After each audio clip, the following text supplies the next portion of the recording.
Hi all happy ஹோம்ஸில் இன்னைக்கு morning breakfast lunch எல்லாமே 10:30க்கெல்லாம் முடிச்சுட்டு கிச்சனை க்ளோஸ் பண்ணிடுவேன். ஓப்பன் பண்ணி இருந்தால் தானடா வெண்ணெய் வேணும் தொன்னை வேணும்னு டிஸ்டர்ப் பண்ணுவீங்க. கிச்சன் க்ளோஸ்டா. இப்போல்லாம் ரைஸ் எக்ஸ்ட்ரா கொஞ்சம் வடித்து தண்ணி ஊற்றி வச்சுக்கிறேன். தயிர் போட்டு சாப்பிட்றதுக்கு எனக்கு என் ஹஸ்பண்டுக்கு ரொம்ப பிடிச்சிருக்கு. அதுதான் இந்த சம்மர் டைமில் கொஞ்சம் உயிர் கொடுக்குற மாதிரியும் இருக்குது. அதுலேயும் என்னவர் இருக்காரு என்ன கட்டினவர், அவர் தண்ணி குடிச்சா இந்த செம்பு பாத்திரத்துல தான் தண்ணி குடிப்பாராம். அப்போ தான் ஸ்கின்னு க்ளோ ஆகுமா. ஏன்னா அவர் அரவிந்த் சாமி காலரு. அப்பதான் மெட்டபாலிசத்தை பூஸ்ட் பண்ணுமா. அது பூஸ்ட் பண்ணுதோ இல்லையோங்க, அதை மெயின்டைன் பண்ணுறது என்னவோ நான் தான். இதை க்ளீன் பண்ணுறது ஈஸி தாங்க.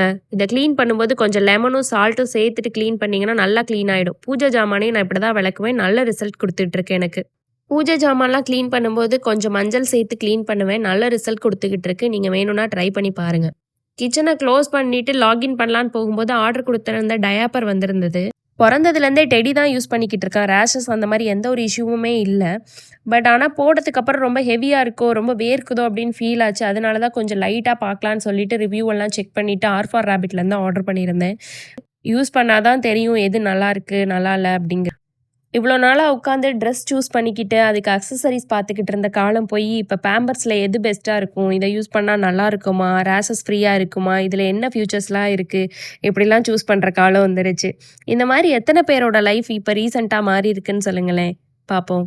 Thanks all. பாய்.